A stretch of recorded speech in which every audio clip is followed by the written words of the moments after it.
বিসমিল্লাহির রহমানির রহিম।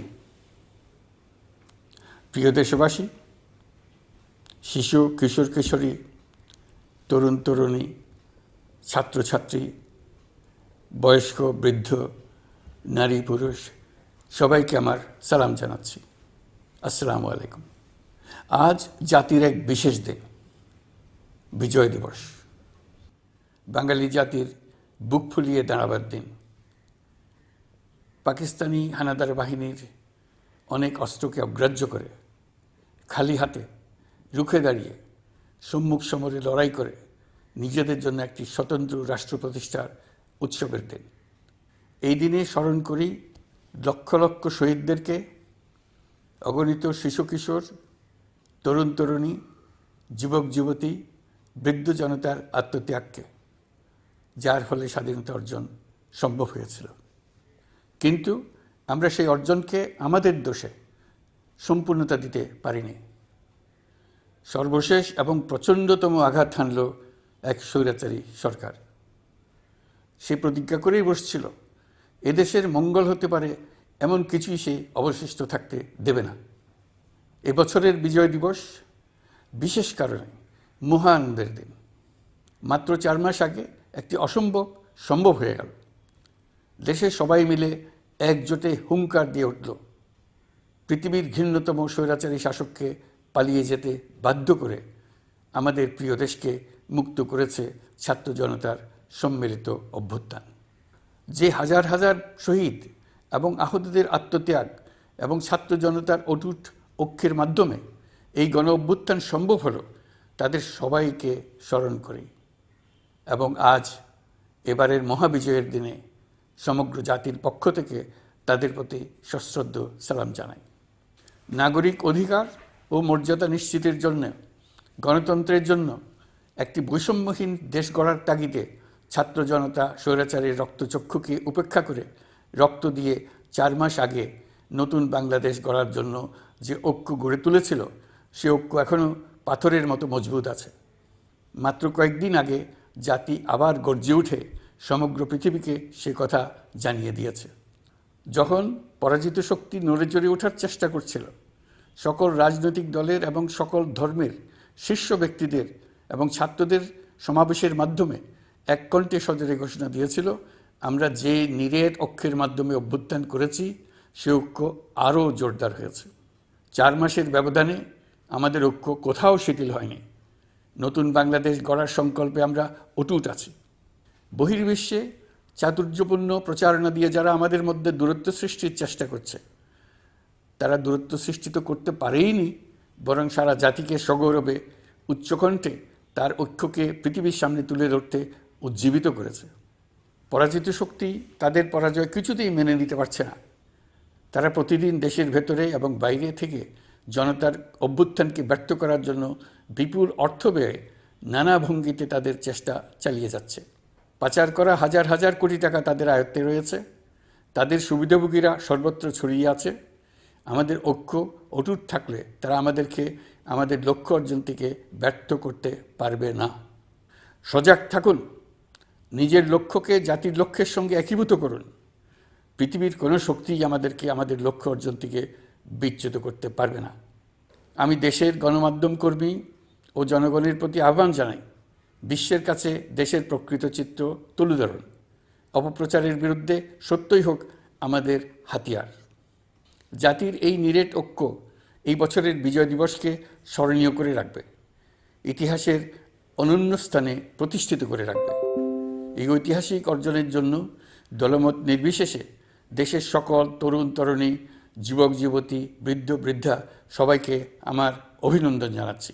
এই ঐক্যের জোরে আমরা আমাদের সকল সমস্যার দ্রুত সমাধান নিশ্চিত করতে পারব। এই বিজয় মাসে আমাদের গণ অভ্যুত্থানকে অভিনন্দন জানাবার জন্য, আমাদের বিজয় দিবসে যোগ দেবার জন্য ঢাকায় এসছেন পূর্ব তিমোরের রাষ্ট্রপতি, নোবেল শান্তি পুরস্কার বিজয়ী প্রেসিডেন্ট হোসে রামোস হর্তা। তিনি তার দেশের মুক্তিযুদ্ধে নেতৃত্ব দিয়েছেন। আমাদের দেশের মুক্তিযুদ্ধ তাকে অনুপ্রাণিত করেছিল। 2002 সালে পূর্ব তিমোর স্বাধীন রাষ্ট্র হিসেবে প্রতিষ্ঠিত হয়। আমাদের জাতীয় উৎসবে শরীক হওয়ার জন্য জাতির পক্ষ থেকে তাকে আমরা স্বাগত জানাচ্ছি। কয়েকদিন আগে ইউরোপীয় ইউনিয়নের ১৯ জন রাষ্ট্রদূতের সঙ্গে আমার বৈঠক হয়েছে। এই প্রথমবারের মতো ইউরোপিয়ান ইউনিয়নের প্রায় সকল দেশের রাষ্ট্রদূতগণ একসঙ্গে ঢাকায় এসে সরকারের সঙ্গে বৈঠক করলেন। এই দেশগুলোর বেশিরভাগ দূতাবাস দিল্লিতে। তারা অনেকেই আগে কোনো দিন ঢাকায় আসেনও নি। এটি একটি ঐতিহাসিক ঘটনা। একত্রে ঢাকায় আসলেন শুধু এই বার্তা দেওয়ার জন্য যে ইউরোপীয় ইউনিয়ন বাংলাদেশকে সর্বোচ্চ সমর্থন ও সহযোগিতা দেওয়ার জন্য প্রস্তুত। অন্তর্বর্তীকালীন সরকারের সংস্কার উদ্যোগ এবং গণতান্ত্রিক পদ্ধতিতে নির্বাচনের প্রক্রিয়ার কথা আমি তাদেরকে জানিয়েছি। সেটিতে তারা পূর্ণ সমর্থন জানিয়েছেন এবং সরকারকে সর্বোচ্চ সহযোগিতা করবেন বলে জানিয়েছেন। বাংলাদেশের বিরুদ্ধে অপপ্রচার এবং ভুল তথ্য প্রচারের বিষয়েও আমি ইউরোপীয় ইউনিয়নের কূটনীতিকদের জানিয়েছি। ইউরোপীয় দেশগুলোর মধ্যে যাদের ভিসা অফিস নয়াদিল্লিতে আছে তাদেরকে ঢাকা বা অন্য কোনো প্রতিবেশী দেশে ভিসা অফিস নিয়ে আসার জন্য আমি অনুরোধ করেছি। আমি বলেছি, ইউরোপীয় দেশগুলোর বিশ্ববিদ্যালয়ে ভর্তির জন্য অনেক বাংলাদেশি শিক্ষার্থীর ভিসা পেতে সমস্যা হয়। তারা যদি ভিসা সেন্টার ঢাকায় নিয়ে আসেন তাহলে আমাদের ছেলে মেয়েদের ভোগান্তি কমে যাবে। এছাড়া অর্থনৈতিক ও সামাজিক ক্ষেত্রে তাদের সহযোগিতার মাত্রা বাড়ানোর বিষয়ে আমি আলাপ করেছি। বিশ্বব্যাংক সহ অন্যান্য সকল দাতা প্রতিষ্ঠানসমূহের কাছে আমাদের অর্থনীতির ভবিষ্যৎ সম্বন্ধে আস্থা প্রতিষ্ঠিত করতে অন্তর্বর্তীকালীন সরকার সক্ষম হয়েছে। তারা নতুন উদ্যোগে এবং নতুন উৎসাহে আমাদের সঙ্গে নতুন আর্থিক সম্পর্ক গড়ে তুলতে এগিয়ে এসছে। অর্থনীতির সাফল্যের ব্যাপারে দেশে এবং বিদেশে আস্থার সৃষ্টি হয়েছে। অন্তর্বর্তী সরকার যখন দায়িত্ব গ্রহণ করে অর্থনীতি তখন ভেঙে পড়ার অবস্থায়। গত 4 মাসে এই অবস্থার বিরাট পরিবর্তন হয়েছে। ব্যাংকিং ব্যবস্থায় আস্থা এবং নিয়ম শৃঙ্খলা ফিরে আসছে। কোনো ব্যাংক বন্ধ করে দিতে হয়নি। ব্যাংক যত দুর্বলই হোক তাকে টিকিয়ে রাখার ব্যবস্থা করা হয়েছে। প্রথম দিকে আমানতকারীর টাকা উত্তোলনের ব্যাপারে বিধিনিষেধ আরোপ করা হয়েছিল, এখন সেটা তুলে দেওয়া হয়েছে। বাংলাদেশ ব্যাংক সকল ব্যাংককে আমানতকারীর আমানত ফেরত দেওয়ার জন্য নতুন টাকার সরবরাহ দিতে প্রস্তুত হয়েছে। আশা করি এতে ব্যাংকিং ব্যবস্থায় সকলের আস্থা ফিরে আসবে। প্রিয় দেশবাসী, আমাদের সরকারের শুরুতেই একটি কমিটি নিয়োগ করেছিলাম, শ্বেতপত্র প্রণয়ন কমিটি। এই কমিটির কাজ ছিল অভ্যুত্থানের পর অর্থনীতি কোন পরিস্থিতিতে যাত্রা শুরু করলো তার একটা দলিল রচনা করা। এতে কি পেলাম কি পেলাম না তার একটা চিত্র তুলে ধরার দায়িত্ব দেওয়া হয়েছিল এই কমিটিকে। ডক্টর দেবপ্রিয়ের সভাপতিত্বে গঠিত 12 সদস্যের শ্বেতপত্র প্রণয়ন কমিটি নির্ধারিত সময়ে এই কঠিন কাজ সম্পন্ন করে আমাদের কাছে 400 পৃষ্ঠার একটা বিস্তারিত রিপোর্ট পেশ করেছে। রিপোর্ট পড়ে দেশের মানুষ হতভম্ব হয়ে গেছে। দেশে বিদেশে অনেক প্রতিষ্ঠান ও ব্যক্তি গভীর আগ্রহ নিয়ে এই রিপোর্টটি সংগ্রহ করছে। দেশের মধ্যে পত্রপত্রিকা, সেমিনার, আলোচনা সভা, টেলিভিশনে এই নিয়ে প্রচুর আলোচনা হচ্ছে। ফ্যাসিবাদী সরকার দেশের অর্থনীতিকে ভেঙে দিয়ে গেছে এটা সবাই বুঝতে পারছিল, কিন্তু অর্থনীতিকে কী পরিমাণ ধ্বংসস্তূপে পরিণত করে দিয়ে গেছে তার পরিমাপ সম্বন্ধে কোনো ধারণা করতে পারছিল না। শ্বেতপত্র প্রণয়ন কমিটি হিসেব নিকেশ করে এর পরিমাণ বের করে দিয়েছে। এই রিপোর্ট পড়ে সকলে অবিশ্বাস্য চোখে একে অপরের দিকে তাকাচ্ছে। কারো মুখে কথা বেরোচ্ছে না। দিন দুপুরে সকলের সামনে থেকে হাজার হাজার কোটি টাকা ব্যাংক থেকে পাচার করে নিয়ে গেছে। কেউ বলার ছিল না, কেউ দেখার ছিল না।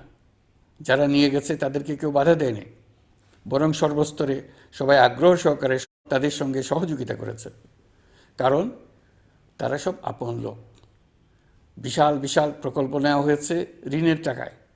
এসব প্রকল্পের মোড়কে বিশাল বিশাল অর্থ লুটপাট করেছে। প্রকৃত ব্যয়ের চাইতে কত বেশি ব্যয় ধরে কাদের হাতে টাকাটা পাচার করে দেওয়া হয়েছে তাও এই প্রতিবেদনে তুলে ধরা হয়েছে।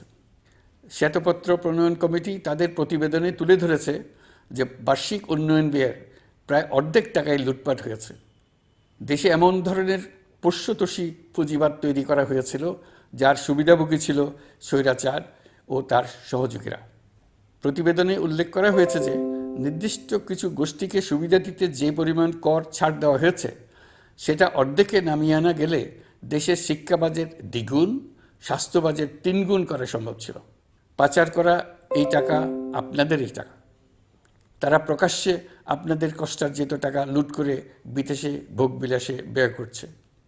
সম্প্রতি গার্ডিয়ান পত্রিকাতেও পাচার করা টাকায় গড়ে তোলা সম্পদের পাহাড় নিয়ে একটা সচিত্র প্রতিবেদন প্রকাশিত হয়েছে। পাচার করা এই সীমাহীন অর্থ এখন আবার দেশে গোলযোগ সৃষ্টি করে তারা এদেশে ফিরে আসার সুযোগ সৃষ্টির কাজে ব্যয় করছে। আপনারা দেখতেই পাচ্ছেন এই টাকা কীভাবে দেশের সংহতির বিরুদ্ধে সকল প্রকার অপপ্রচারের কাজে লাগানো হচ্ছে। প্রতি বছর অর্থনৈতিক প্রবৃদ্ধির যে হার দেখানো হয়েছে সেটাও মন গড়া। দেশকে এবং পৃথিবীকে বলা হচ্ছিল কি সুন্দর দেশ বাংলাদেশ, লাফিয়ে লাফিয়ে তার উন্নয়নে এগিয়ে চলছে। এখন বাংলাদেশ ব্যাংকের বড় কাজ হলো পাচার করা টাকা দেশে ফিরিয়ে আনা। তারা তাদের সর্বোচ্চ ক্ষমতা দিয়ে সেটা চেষ্টা করছে। কাজটা কঠিন, কারণ এই বিষয়ক আইন কঠিন। আমরা বাংলাদেশ ব্যাংকের সাহস ও সমর্থন দিয়ে যাচ্ছি। বারবার বলছি, অন্তর্বর্তী সরকারের আমলে আংশিক টাকা হলেও যেন ফেরত আনা যায়। প্রিয় দেশবাসী, অন্তর্বর্তীকালীন সরকার দায়িত্ব নেওয়ার পর বিভিন্ন খাতে সংস্কারের লক্ষ্যে গুম কমিশন সহ 15টি কমিশন গঠন করেছে। এসব কমিশন পূর্ণ উদ্যমে তাদের কাজ করে যাচ্ছে। গুম কমিশন গত পরশু তাদের প্রতিবেদনের প্রথম খণ্ড আনুষ্ঠানিকভাবে পেশ করে গেছেন। গুমের শিকার বহু পরিবারের নিরাপত্তার স্বার্থে এটা এখন প্রকাশ করা যাচ্ছে না। এই প্রতিবেদন পড়ার আগেই আপনাদেরকে সাবধান করে রাখি, এটা একটা লোমহর্ষক প্রতিবেদন। মানুষ মানুষের প্রতি কী পরিমাণ নৃশংস হতে পারে এতে আছে তার বিবরণ। অবিশ্বাস্য বর্ণনা। সরকারের আক্রোশের শিকার হয়ে ঘটনাচক্রে যারা এখনও বেঁচে আছেন তারা আজ পর্যন্ত মুখ খুলতে সাহস করছেন না। তাদের ভয় কিছুতেই কাটছে না। তাদের ভয় হঠাৎ যদি ওই জালেমরা আবার ক্ষমতায় আসে তাহলে তাদের প্রতি এরা নৃশংসতম হবে। গত সরকারের ঘৃণ্যতম অধ্যায়ের ঐতিহাসিক দলিল হিসেবে এই প্রতিবেদন অমর হয়ে থাকবে। আমি আশা করছি কমিশনগুলো এখন থেকে নিয়মিতভাবে তাদের নির্ধারিত সময়ের মধ্যে তাদের প্রতিবেদন ও সুপারিশমালা পেশ করতে থাকবে।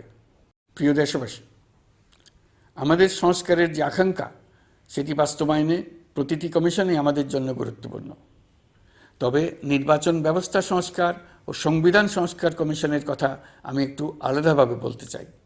কেননা এই দুটি কমিশনের সুপারিশের উপর প্রধানত নির্ভর করছে আমাদের আগামী নির্বাচন প্রস্তুতি ও তারিখ।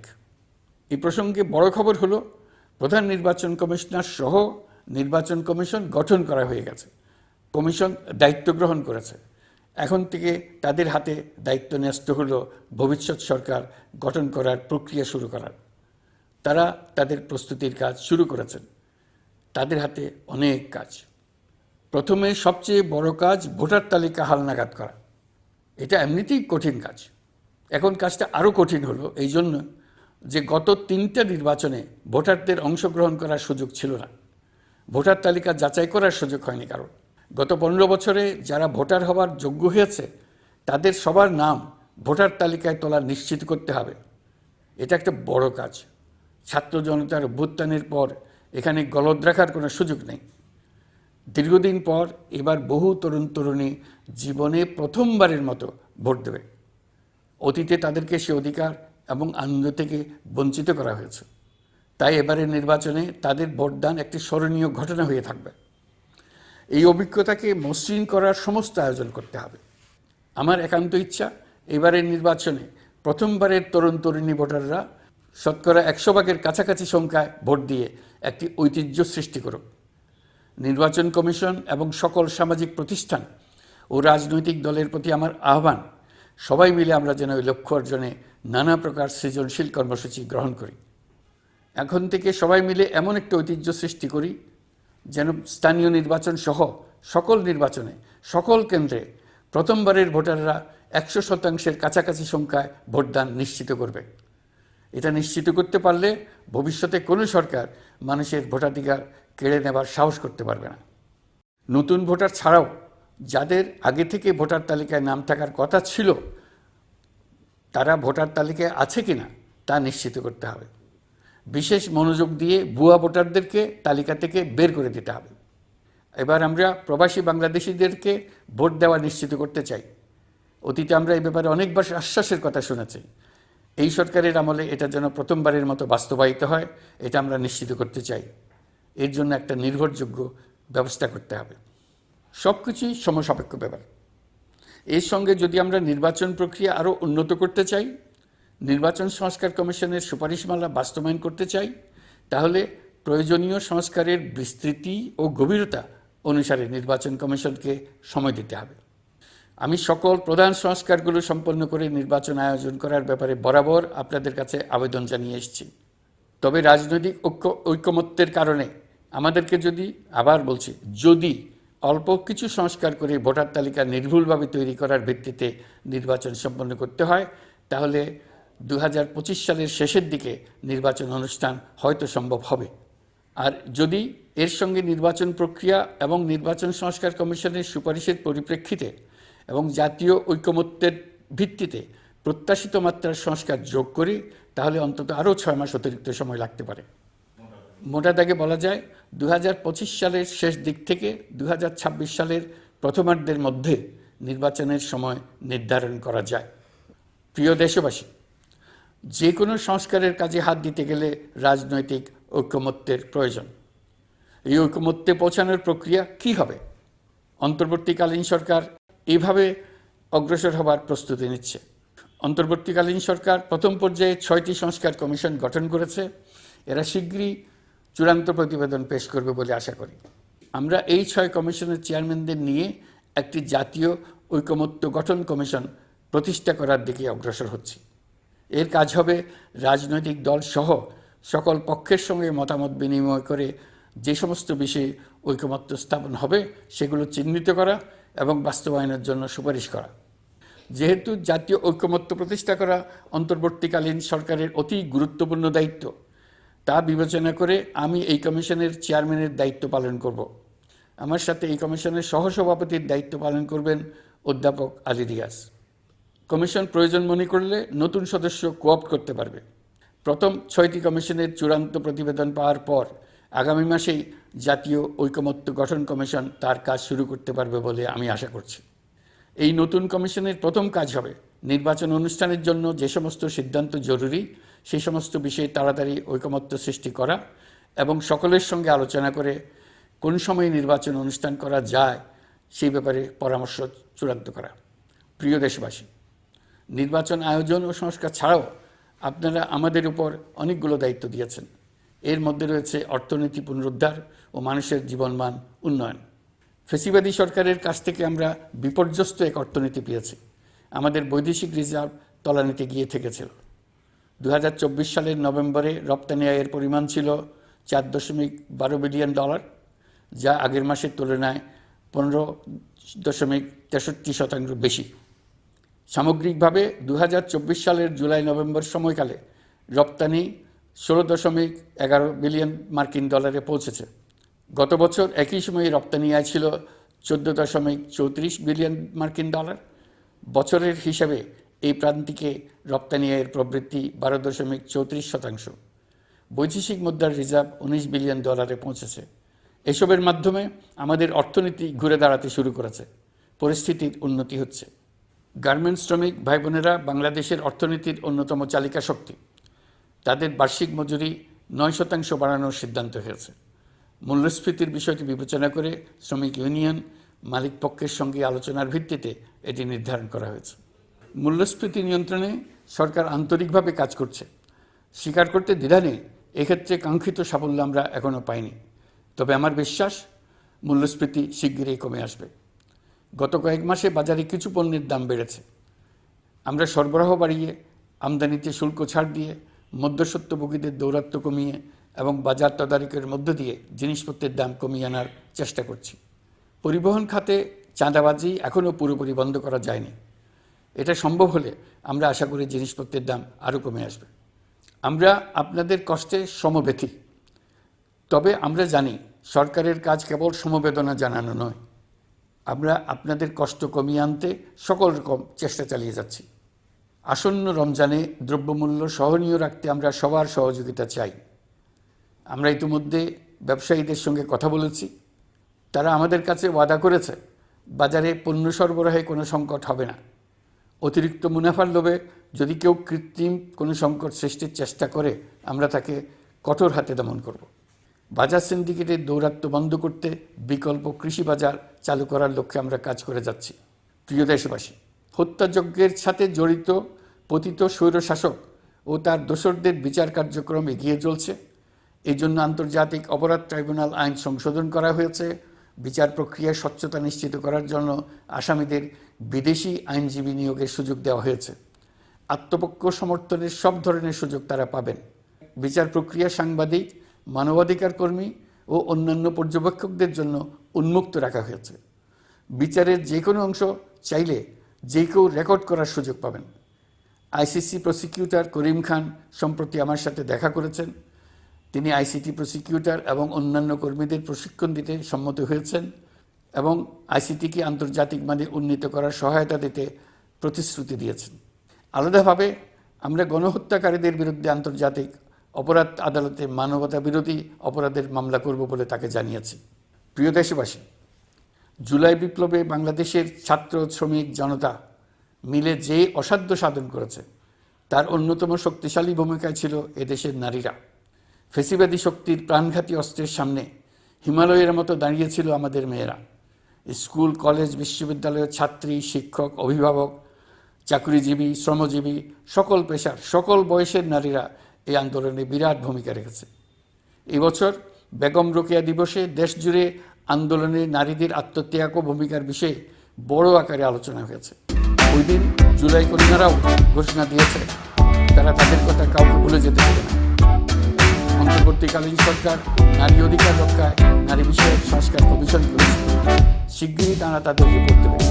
জুলাই কন্যারা ঘোষণা দিয়েছে প্রতি বছর 10 ডিসেম্বর তারিখে নির্ধারিত সময় সারা দেশে সকল পরিবারের নারী, শিশু, কিশোরী, তরুণী, মহিলা, বৃদ্ধা একসঙ্গে নিজ নিজ নির্ধারিত স্থানে, সেটা উঠান হোক, বাড়ির সামনে রাস্তায় হোক, সমাবেশ করে দেশের অর্ধেকাংশ মানুষের অস্তিত্বের কথা সারা জাতিকে স্মরণ করিয়ে দেবে, তাদের আশা আকাঙ্ক্ষার কথা জানিয়ে দেবে। যেই তরুণীরা জুলাই আন্দোলনে সামনের সারিতে থাকলো তারা নতুন বাংলাদেশ গড়ার প্রত্যয় থেকে আর কোনোদিন সরে যাবে না। তারা শুধু নতুন বাংলাদেশ নয়, নতুন এক পৃথিবী গড়ে তোলার মহাকর্মযজ্ঞে বাংলাদেশের সকল বয়সের নারীদের সঙ্গে নিয়ে নেতৃত্ব দেবে। সবশেষে এই বিজয়ের মাসে আমি বাংলাদেশের দল, মত, জাতি, ধর্ম, বর্ণ, বয়স নির্বিশেষে সবাইকে ঐক্যবদ্ধ থাকার আহ্বান জানাচ্ছি। শক্তিশালী স্বৈরাচারী সরকারকে জাতীয় ঐক্যের মাধ্যমেই আমরা হটাতে পেরেছি। তারা এখনও সর্বশক্তি দিয়ে জাতিকে বিভক্ত করার চেষ্টা চালিয়ে যাচ্ছে। সাম্প্রদায়িক রাজনীতির মাধ্যমে জাতীয় ঐক্যকে নস্যাৎ করতে চাচ্ছে, একের প্রতি অন্যের বিষ উগড়ে দিতে চাচ্ছে। তাদের এই হীন প্রচেষ্টাকে কোনোভাবেই সফল হতে দেবেন না। প্রিয় দেশবাসী, এটা আমাদের বিজয়ের মাস। 16ই ডিসেম্বরে যুদ্ধ জয় করে পৃথিবীর বুকে বাঙালি জাতির একটা স্বাধীন রাষ্ট্র প্রতিষ্ঠার মাস, শত্রুকে চূড়ান্তভাবে পরাজিত করার মাস, নিজের শক্তিকে আবিষ্কার করার মাস। এই বিজয়ের মাসে আমরা সকল প্রস্তুতি নিয়ে দৃঢ় পদক্ষেপে নতুন বাংলাদেশ গড়ার যাত্রা শুরু করলাম। এই যাত্রা শুভ হোক, গন্তব্যে পৌঁছানো নিশ্চিত ও আনন্দদায়ক হোক। বিজয়ের মাস হোক নারী, পুরুষ, ধর্ম, বর্ণ, রাজনৈতিক পরিচয় নির্বিশেষে জাতির মহা ঐক্যের মাস। বিজয়ের মাস হোক ছাত্র জনতার অভ্যুত্থানকে স্মরণ করে নতুন বাংলাদেশ গড়ার শপথ দৃঢ়তার সঙ্গে পুনর্ব্যক্ত করার মাস। বিজয়ের মাস হোক নতুন বাংলাদেশ গড়ার লক্ষ্যে তরুণদের প্রচণ্ড দুঃসাহস প্রকাশের মাস। বিজয়ের মাস হোক নাগরিকদের পরস্পরের মধ্যকার সম্পর্ক স্থায়ীভাবে ভয়বিহীন থাকবে এমন এক সমাজ গড়ার মাস। সংখ্যালঘুদেরকে সংখ্যাগরিষ্ঠদের ভয়ে ভীত হতে হবে না, নারীকে পুরুষের ভয়ে ভীত হতে হবে না, বিত্তহীনকে বিত্তবানদের ভয়ে ভীত হতে হবে না, নিজের মত প্রকাশে কারো ভয়ে ভীত হতে হবে না। বিজয়ের মাস হোক অসম্ভবকে সম্ভব করার প্রতিজ্ঞা নেবার মাস। প্রিয় দেশবাসী, শিশু, কিশোর কিশোরী, তরুণ তরুণী, ছাত্রছাত্রী, বয়স্ক, বৃদ্ধ, পুরুষ, নারী, আসুন আমরা প্রাণ ভরে বিজয়ের মাস উদযাপন করি। সকলকে বিজয়ের মাসের শুভেচ্ছা জানাচ্ছি। এই বিজয়ের মাস জাতির জন্য এক নতুন দিগন্তের সৃষ্টি করুক। আপনাদের সবাইকে আবার আমার সালাম জানাচ্ছি। আসসালামু আলাইকুম। মহান আল্লাহ আমাদের সহায় হন। আল্লাহ হাফেজ।